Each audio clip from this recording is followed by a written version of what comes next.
Hello, everyone, and welcome to a episode of the Jedi's Lighthouse. It's been a long time since we've done one of these, but Master Angelus and I have decided to start up the inner city meditation, and we're going to do this the first of the month, or the first Sunday of the month, and the third Sunday of the month at 11 o'clock a.m. Eastern Standard Time, Eastern Daylight Savings Time, Eastern Time, U.S. time. Uh, so we're going to jump in and tell you a little bit more about what this is. That way, if you want to be initiated into it, you can come in either on the first as a new person or on the first weekend as a new person, or you can just contact one of our mystics to get you integrated into the discovery phase, which I'll talk about here soon.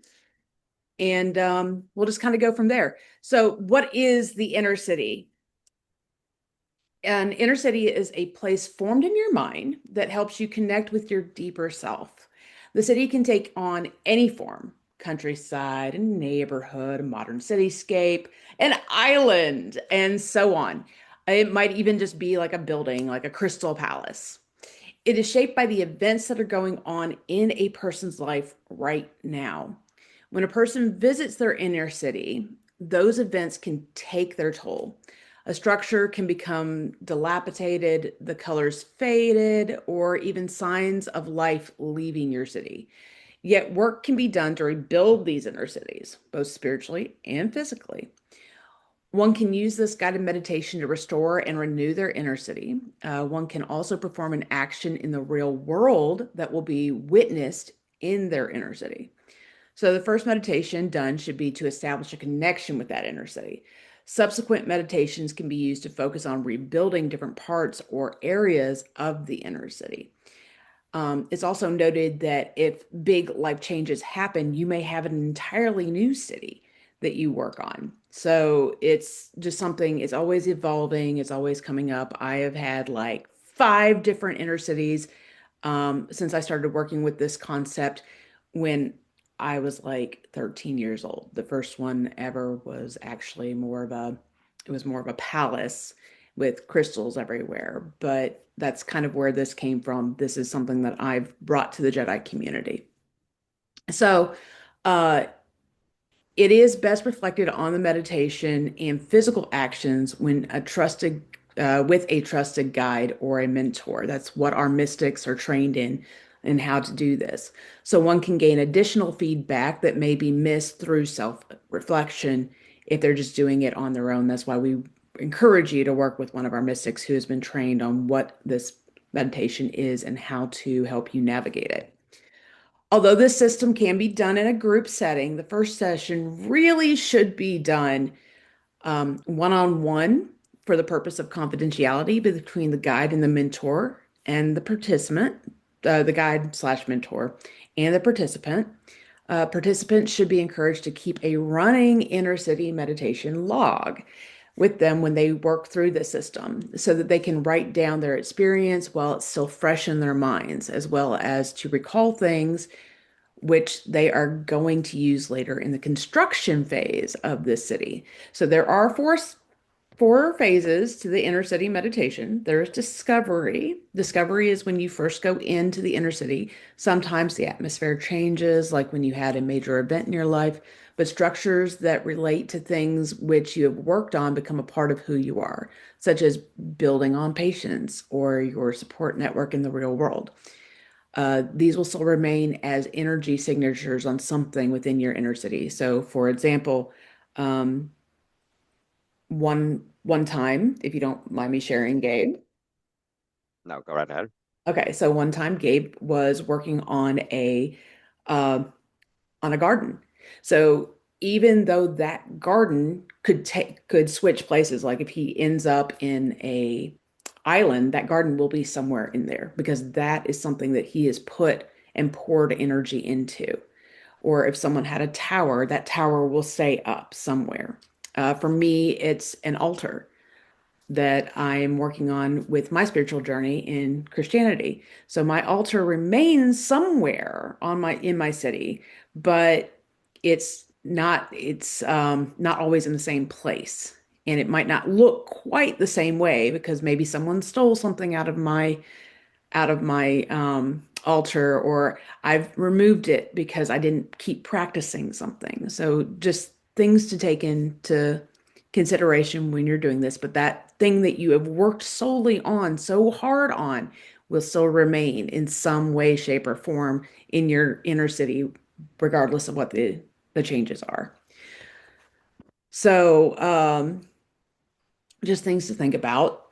Then there's the planning phase. This phase is done immediately after you get done with your discovery phase. This is something that is done in the real world. It's where you identify a project that you found lacking in your inner city. So for me, it's the altar. For Gabe, it would have been at this one point in time, the garden. It's not always going to be the same thing that you work on, by the way. So that project's identified, and it may show that you were lonely or that you want to work on a certain feeling, either by cultivating better relationships or working on your self-image. This is a very personal phase that relies more heavily on your ideas rather than the ideas of the mystic helping you, but we can help you process through it. A good mystic may be able to see things in your city that you did not, but they let you make decisions for yourself on what you want to do and how you want to work on those. They might help you with some ideas, but those are still that's your plan, not our plan, it's your plan. The next phase is a crafting phase. The strategy you develop can be anything, but it has to be something you do daily. So you have this plan.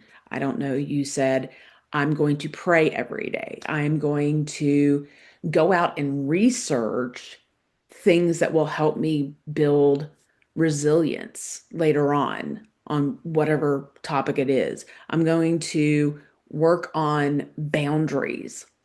These are things, okay, so this is what you want to work on. These are how you're going to do it. Now you're actually putting it into action. That is the crafting stage. So it could be as flexible, such as here's a list of things you can choose from each day to help you craft your materials for your structure. Um, Maybe looking at a friend or a family's social media page to see how they're doing if you feel like your relations are breaking down, making a phone call to catch up, making plans with someone, act on those plans and go out with them to chat online. These are actions, then they become the building materials for the next phase, which is the construction phase. Once you have gotten together some crafting material, it's time for you to visit your inner city again and build on it. That's what we're doing each of these times that we come in. Unless we have a new person, then we'll do a discovery phase again. So you won't get it in a day, but you will see the results as you move forward on building upon it each time you go back. And sometimes you'll find better that your city is in better condition than when you left it. The construction phase can also be manifested in the real world by having some sort of physical representation. So you can use your artistic streak to draw, like you're drawing it, or you can build or even write about your model, but that's up to you. And those things take place right after you end up going through the meditation itself, because now you have a better idea of what it looks like and you can, you know, just something that connects it for you and brings it to life.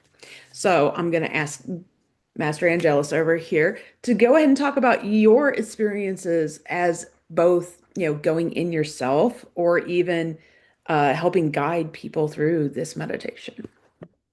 Oh, yes. I am very much an earth-based person, so I have an actual physical garden in my yard that I work on practically daily, whether it's weeding, planting, and now thankfully we are actually getting the fruits out, and so just all the reaping as well. And it was very fitting that my inner city was basically along those same lines. It was at a countryside, so it's a larger, essentially a garden slash farm. And it started off very small, but going back, it just kept getting larger and larger. That eventually this farm turned into an entire town. And it was very run down at first, but by doing various projects, whether it was like service oriented, doing charity, doing research, doing study, doing lesson planning, each one of those things helped to improve and build that garden into something larger. through it all, I actually have a tree that acts as my guide, as my mentor. And I would continually go to this tree for information, for advice, for just what it is that I need to do. And sometimes the tree itself would hand me seeds that I need to plant, hand me fruits that I need to go do the crafting with. Yes, I actually one time got a grocery bag filled with a lot of different kinds of produce, and as I kept pulling out the each individual item, it just represented something different that I need to work on. So it was like a tomato, an eggplant, a ear of corn, but each one was just a different tool for me to use. And I would just put it into the ground, and it would then create just something else. It would create a school, it would create a playground, it would create a water tower, all these things, and it just kept building into a very vibrant city that there would be a lot of life in. And it's just very fascinating on just how uh, the meditation aspect has real world applications or vice versa, that just whatever I need to do in my meditation is a reflection of what I need to do in the outside world. And whatever I do in the outside world then gets built up and manifested in my inside world. And of course, like when I don't do some of these things, then the buildings themselves will like paint peels or become deserted. People who are in there may leave. And so it's just a continual reminder of what it is that I need to do. And yes, with any spiritual practice, it is something that you need to continue, you need to maintain. And that's from just the aspect of somebody inside it. Now, and the flip side, as somebody who guides it, it is very interesting to see and hear about all of the experiences the participants go through, and additionally being able to help them because I am removed. I am able to see some things that perhaps you were on a boat, but then the boat's not moving. Well, that's probably, are you somebody who's very well versed with water? Are you well versed with navigation? If not, maybe it's because you do need somebody, a sailor or some kind of ferryman to help you on that boat to go from one destination to another. Uh, Perhaps there's things in the sea that you need to like actually discover. And it's just, again, just that time to explore and figure out a lot of the different things that may be happening around it. 'Cause you are in it, so you may not be able to essentially take a larger worldview perspective of what it is that needs to happen. And then later on, also hearing about these experiences, going like, oh my gosh, yes, you were right that I did need to go do research on X, Y, and Z, or oh yes, I did need, like I spoke with a friend who was related to X, Y, and Z, and now I was like able to get my boat to start moving again. And so it's just the inner city meditation, just a very fascinating uh, spiritual practice to do. And so I'm just always excited when we get to do it. I love doing this meditation with people because it connects them with their self. So that's something like in your shamanic journeys, you're connecting with something higher that's looking in on you. And that very much speaks to self-awareness exterior. Something else is telling you what they think that you need.